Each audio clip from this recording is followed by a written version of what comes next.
Simple వెబ్లైన్ corrections grievances ఉన్నాయి. Survey number edition వెబ్లైన్ 120 grievances కూడా వచ్చినాయి. తుది 1-2 గ్రీవెన్సెస్ గ్రామ్ కంటం సంబంధించి కూడా వచ్చినాయి. 2 గ్రీవెన్సెస్ రోడ్ కావాలి వచ్చినాయి. కొన్ని పెన్షన్ సంబంధించి ఒక 5-6 గ్రీవెన్సెస్ వచ్చినాయి.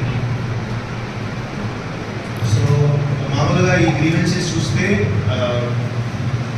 50-60% గ్రీవెన్సెస్ మీరు పరిష్కారం చేసుకోవచ్చు. కొన్ని గ్రీవెన్సెస్ మనం ఎక్స్పెక్ట్ ఏం చేస్తున్నామో అది మీ స్థాయిలోనే ఎదుగుదల అవ్వాలి, అవి అవుతున్నాయి. కానీ కొన్ని పెండింగ్ కూడా పడుతున్నాయి. సో ఈ సమావేశంలో నేను విఆర్ఓ విలేజ్ సర్వీస్కి ఒకటే చెప్తున్నాను, ఎప్పుడైనా పిటిషనర్ కలెక్టరేట్కి వస్తున్నారో మనం అడుగుతున్నాం, మీరు విఆర్ఓ దగ్గరికి వెళ్ళారా, విలేజ్ దగ్గరికి వెళ్ళారా? సో వాళ్ళు వెళ్ళారు చెప్తున్నారు, సార్ వెళ్ళాను. వెళ్ళిన తర్వాత మీరు ఫీల్డింగ్ కూడా వస్తున్నారు, ఇది కూడా చెప్తున్నాను. కానీ ఫీల్డింగ్ వచ్చిన తర్వాత పేపర్లో ఎంక్వైరీ, పేపర్లో ఎండోర్స్మెంట్, పేపర్లో అంటే కన్క్లూజన్ చేయలేకపోతున్నాం. ఎంక్వైరీ చేస్తున్నాం, కన్క్లూడ్ చేయలేకపోతున్నాం. సో ఈ సమావేశంలో ఇప్పుడు ఈరోజు మీకు ఏమేమి గ్రీవెన్సెస్ వచ్చినాయి మీరు ఖచ్చితంగా సమాధానం చేయాలి. కొన్ని గ్రీవెన్సెస్ 6-7 ఓల్డ్ గ్రీవెన్సెస్ కూడా ఈరోజు వచ్చినాయి. గతంలో రెవెన్యూ రీసర్వే సమావేశాలు అటువంటి గ్రీవెన్సెస్ కూడా వచ్చినాయి. సో మళ్ళీ ఒక నెల తర్వాత వస్తాం ఇక్కడికి, ఎందుకంటే ఒక నెల తర్వాత మళ్ళీ జనాలు మళ్ళీ వస్తారు, అంటే రిపీటెడ్ గ్రీవెన్సెస్ కూడా వస్తాను. సో నేను రవి కూడా ఒక్కటే చెప్తున్నాను, ఇప్పుడు కొన్ని గ్రీవెన్సెస్ సూపరింటెండెంట్స్ ఇస్తున్నాము, కొన్ని గ్రీవెన్సెస్ పెన్షన్స్ ఇస్తున్నాము. సో ఇది ఫాలోఅప్ చేయాలి. ఇది స్పెషల్ గ్రీవెన్స్ కూడా. తర్వాత ఆడిట్ కూడా చేయాలి. 200 గ్రీవెన్సెస్ ఆడిట్ పెద్ద ఇష్యూ కాదు. కలెక్టరేట్లో సూపరింటెండెంట్స్ కూడా అన్నీ చేసేస్తారు, పెద్ద ఇష్యూ కాదు. సో ఒక నెల తర్వాతనే మీకు 1 నెల టైం ఇస్తున్నారు. 1 నెల టైం అంటే చాలా టైం. మళ్ళీ ఎవరైనా రిపీటెడ్ గ్రీవెన్సెస్కి వస్తే ఖచ్చితంగా మీరు బాధ్యత తీసుకోవాలి. సో మీ నుంచి ఎక్స్పెక్టేషన్స్ ఏమి ఉన్నాయి? ఈరోజు మధ్యాహ్నం తర్వాత మీరు సెక్రటేరియట్ వైజ్ గ్రీవెన్సెస్ సెగ్రిగేట్ చేయాలి.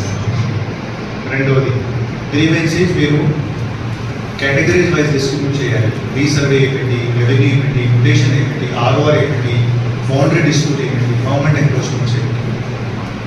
తర్వాత తహసీల్దార్స్ వాళ్ళు స్టాఫ్ ద్వారా సీనియర్ అసిస్టెంట్ డీటీ ఆర్ఐ ఏదైతే ఉన్నారో స్ట్రాటజీ తయారు చేయాలి. వచ్చే ఒక 10 రోజుల్లోనే ఇన్స్పెక్షన్స్ కానీ ఎంక్వైరీస్ కంప్లీట్ అవ్వాలి. ఏమి మీరు మీ లెవెల్లో రిజోల్వ్ చేయగలుగుతా అప్పుడు చేయండి. ఇంకొక 10 days 20 రోజుల్లో ఏమైనా ఫైల్స్ ఉంటే కలెక్టరేట్కి పంపించాలి. సో ఇది 20 రోజుల నుంచి చేయగలుగుతారు. 10 days మన దగ్గర పని ఉంటుంది, మనం చేస్తాం. ఇది 30 రోజుల ప్లాన్. సో అటువంటి గ్రీవెన్సెస్ మనం రాకుండా చూసుకోవాలి. వస్తే మీ దగ్గర ఎండోర్స్మెంట్స్, మీ దగ్గర ఎంక్వైరీ రిపోర్ట్స్ అని ఉన్నాయి. జేసీ గారు కూడా ఒక విషయం. Good afternoon sir, good afternoon to all the staff. So ఈరోజు వచ్చిన గ్రీవెన్సెస్లో మేజర్గా నేను చూసిన వరకు ఫస్ట్ది రీసర్వే రిలేటెడ్ గ్రీవెన్సెస్ ఎక్కువగా ఉన్నాయి. సో రీసర్వే గ్రీవెన్సెస్లో విలేజ్ సర్వేస్ మీరు కొంచెం ఎక్కువ ప్రొయాక్టివ్గా ఉంటారు. మనం ఏం ఐడెంటిఫై చేస్తున్నాము, వాళ్ళు రీసర్వే గ్రామ సభలో ఆల్రెడీ పెటిషన్ కట్టారు, ఇప్పటికీ అవ్వలేదు అనేది ఒక నరేటివ్ ఎక్కువగా వినిపిస్తుంది. ఒకవేళ మీరు అప్పుడు ఆల్రెడీ ఎంక్వైరీ చేసి ఉంటే కనుక మీరు ఒక ఎండార్స్మెంట్ స్పీకింగ్ ఆర్డర్ చేయగలిగితే స్పీకింగ్ ఆర్డర్ ఇచ్చి చేయాలి. లేదు వితిన్ అలవెన్స్లో ఉంది, మీరు బౌండరీ లైక్ ఫ్యామిలీ డిస్ప్యూట్ ఉంది, వాళ్ళు వచ్చి పార్టీషన్ చేసుకోలేదు అంటే మీరు అది ఇచ్చి స్పీకింగ్ ఆర్డర్ ఇచ్చి క్లోజ్ చేయండి. సో మీరు ఎప్పుడు క్లోజ్ చేయకుండా పెండింగ్ పెట్టిన కొద్దీ డిపార్ట్మెంట్ సైడ్ అది పెండింగ్ ఉందని చెప్తారు. సో ఆ ఒక్కటి మండల సర్వేయర్స్ అందరూ కూడా మీకు రీసర్వే గ్రామ సభలు వచ్చిన గ్రీవెన్సెస్ అన్నీ ఒకసారి వెరిఫై చేయండి. ఇక్కడ 2 మండల సర్వేయర్స్ ఉన్నారు, ఏడీ సర్వే ఈ డివిజన్ మొత్తం చెక్ చేయండి. సో ఆ గ్రీవెన్సెస్ అన్నీ ఒకసారి చెక్ చేసి పెండింగ్ ఎక్కడెక్కడైతే ఉన్నాయో అవన్నీ ఒకసారి మనం ఫైనల్ ఎంక్వైరీ చేసి స్పీకింగ్ ఆర్డర్ ఇచ్చి క్లోజ్ చేయాలి. That is with respect to resurvey. రీసర్వేలో ఇంకొక ఇష్యూ, చాలామంది కోరిలేషన్ ప్రాబ్లం కూడా తీసుకొస్తున్నారు. సో కోరిలేషన్ ఫైల్స్ కూడా mandal surveyors your BI and AD మీరు సర్క్యులేట్ చేస్తే మనము డీ సెక్షన్ సూపర్వైజర్స్ ద్వారా మనం వెబ్లైన్ కరెక్షన్ చేయగలుగుతాం. సో కోరిలేషన్ వల్ల చాలా మందికి గవర్నమెంట్ ల్యాండ్ నెంబర్ మ్యాచ్ అయ్యి రిజిస్ట్రేషన్ చేసుకోలేకపోతున్నారు. So mandal surveys and village surveys, resurvey grievances చాలా ఎక్కువ ఫోకస్ పెట్టి చేయాలి. Second issue is mutations. So సర్ప్రైజింగ్గా మనకి పీజీ కలెక్టరేట్లో పెట్టినప్పుడు మ్యూటేషన్ రిక్వెస్ట్, మ్యూటేషన్ గ్రీవెన్స్ ఎక్కువగా రాలేదు. కానీ ఇక్కడ చాలామంది వాళ్ళ దగ్గర డాక్యుమెంట్స్ అన్నీ కరెక్ట్గా ఉన్నాయి, వెబ్లైన్లో వాళ్ళ పేరు కూడా ఉంది, కానీ మ్యూటేషన్ కోసం వాళ్ళు గ్రీవెన్స్ వరకు రావాల్సి వస్తుంది. సో వీఆర్ఓస్ మీకు తెలుసు మ్యూటేషన్ మనం సచివాలయంలో కట్టించాలి. మీ గ్రామంలో ఎవరెవరు మ్యూటేషన్ కట్టుకోవాలనుకున్నారో కూడా మీకు ఐడియా ఉంటుంది. సో వాళ్ళు ఇక్కడికి రావడం అనేది మనం ఇన్ఎఫిషియెంట్గా పని చేస్తున్నాం అనేది తెలియజేస్తుంది. సో మ్యూటేషన్స్ అన్నీ కూడా మీరు వెంటనే వాళ్ళు కట్టిన వెంటనే ఎంక్వైరీ చేయాలి. ఎవరెవరైతే వీఆర్ఓస్ ఒక చిన్న డ్రైవ్ కూడా చేసుకోవచ్చు. ఎవరెవరికి మీ గ్రామాల్లో మ్యూటేషన్ కావాలో వాళ్ళతో మీరు మాట్లాడి చెప్పించి ఒక అప్లికేషన్ వేయచ్చు. మూడవది హౌస్ సైడ్ అప్లికేషన్స్. ఇక్కడ తక్కువగా వచ్చాయి, బట్ హౌస్ సైడ్ అప్లికేషన్ యొక్క డిమాండ్ ఎక్కువగా ఉంది. వాళ్ళు ఏం చేస్తున్నారు, వచ్చి పీజీఆర్ఎస్లో హౌస్ సైడ్ రిక్వెస్ట్ ఇస్తారు. అయితే పీజీఆర్ఎస్లో ఇస్తాము, మనం సూపరింటెండెంట్ కానీ తహసీల్దార్ కానీ ఎండార్స్ చేస్తాం. సో దానివల్ల వాళ్ళకి ఎటువంటి సొల్యూషన్ రాదు. సో హౌస్ సైడ్ అప్లికేషన్ అనేది ఆ కన్సర్న్డ్ సిటిజన్ సచివాలయంలోకి వెళ్ళి అప్లికేషన్ చేయాలి ఖచ్చితంగా. వాళ్ళు అక్కడ అప్లై చేస్తేనే మనకు అది అప్లికేషన్ నెంబర్స్లో కనపడుతుంది. దెన్ ఎగ్జిస్టింగ్లో ఎక్కడ కాలనీస్లో ఖాళీగా ఉంది లేదు ఫ్రెష్గా లేఅవుట్ ప్రిపేర్ చేయాలన్నది మనకు ఐడియా ఉంటుంది. సో మీరు జనరల్గా మీ గ్రామాల్లో వచ్చే హౌస్ సైడ్ రిక్వెస్ట్ అన్నీ కూడా మీరు ఒక డిజిటల్ అసిస్టెంట్ని పెట్టి మీరు ఖచ్చితంగా వాటన్నిటిని ఆన్లైన్ చేయించండి. Otherwise it won't be useful exercise. We can do that also. Every week మనకి హౌస్ సైడ్ అప్లికేషన్స్ అనేవి కూడా మనం సచివాలయ అసిస్టెంట్ పెట్టించి మనమే కలెక్టరేట్లో చేపిస్తాం. And fourth is burial ground issues. So burial ground protection and water protection is complete responsibility of VRO and tahsildar. మనం దానికి ఎక్కువ స్ట్రెస్ చేయాల్సిన అవసరం. ఈ గ్రామంలో ఉన్న అన్ని ఎస్పెషల్లీ వల్నరబుల్ హ్యాబిటేషన్, ఎస్సీ హ్యాబిటేషన్స్లో ఉన్న బరియల్ మనకి 3 గ్రీవెన్సెస్ వచ్చాయి. ఎంక్రోచ్మెంట్ అవుతుంది అంటే ఆ బరియల్ గ్రౌండ్ అన్ని కూడా ఒకసారి మార్కింగ్ చేసి the request is for compound wall మనం కట్టలేకపోవచ్చు. అట్లీస్ట్ మనము ఇక్కడ సరిహద్దులు చూపించి ఎంక్రోచ్మెంట్ ఏదో దాంట్లో రిమూవ్ చేపిస్తే అది వాళ్ళకి హెల్ప్ అవుతుంది.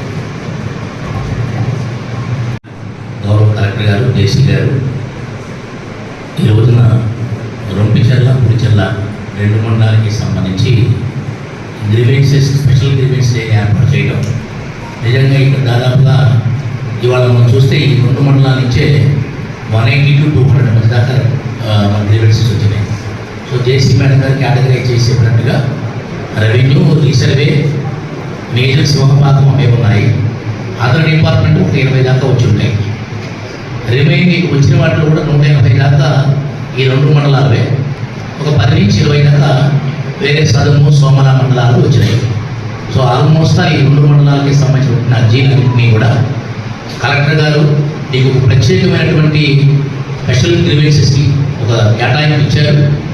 1 month డ్యూరేషన్ కూడా ఇచ్చారు. కాబట్టి తహసీల్దార్స్ ముందు మీరు లీడర్స్గా మీ సర్వేలని పెట్టుకొని మీ విలేజ్ సర్వేలని, మీ విఆర్ఓల్ని కరెక్ట్ అయినటువంటి ఈ 1 month టైంలో మ్యాక్సిమం అన్నింటినీ కూడా పరిష్కారం అయ్యేట్టుగా ప్లాన్ చేసుకోవాలి.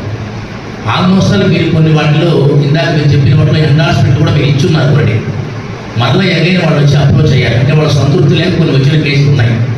ఈవెందో అయినప్పటికీ మళ్ళీ ఇది స్పెషల్ గ్రీవెన్స్ డే కాబట్టి ఈ పిటిషన్ మరలా ఒకసారి తీసుకొని పునఃవిచారణ చేసుకొని ఫైనల్గా కరెక్ట్ అయినటువంటి ఎండార్స్మెంట్ వాళ్ళకి చేరేట్టు చూడండి.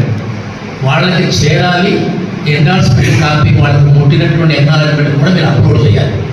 సో ఫైనల్గా ఈ ప్రత్యేకమైనటువంటి 200 గ్రీవెన్సెస్ తాలూకు మరలా 1 month తర్వాత కరెక్ట్గా వీటి మీద మీరు చేసిన తర్వాత అన్నీ కూడా పక్కాగా ఆడిట్ చేయడం జరుగుతుంది. మరలా మండేకి వచ్చి వాళ్ళ గ్రీవెన్స్లో ఈ 2 మండలాలు కూడా రాకూడదు. ఇంకా సాధ్యమైనంత వరకు కొత్త గ్రీవెన్స్ ఏదైనా రైజ్ అయితే రావాలి తప్ప ఈ 200 గ్రీవెన్సెస్లో ఉన్న వాటిలో మళ్ళీ రాకూడదు. సాధ్యమైనంత వరకు వాటిని కరెక్ట్ అయినటువంటి విచారణ చేసుకొని సత్తమే వాటిని పరిష్కారం చేసేగా చేసుకోండి. ఆల్మోస్ట్ అన్నీ కూడా మేడం గారు కేటగరైజ్ చేశారు.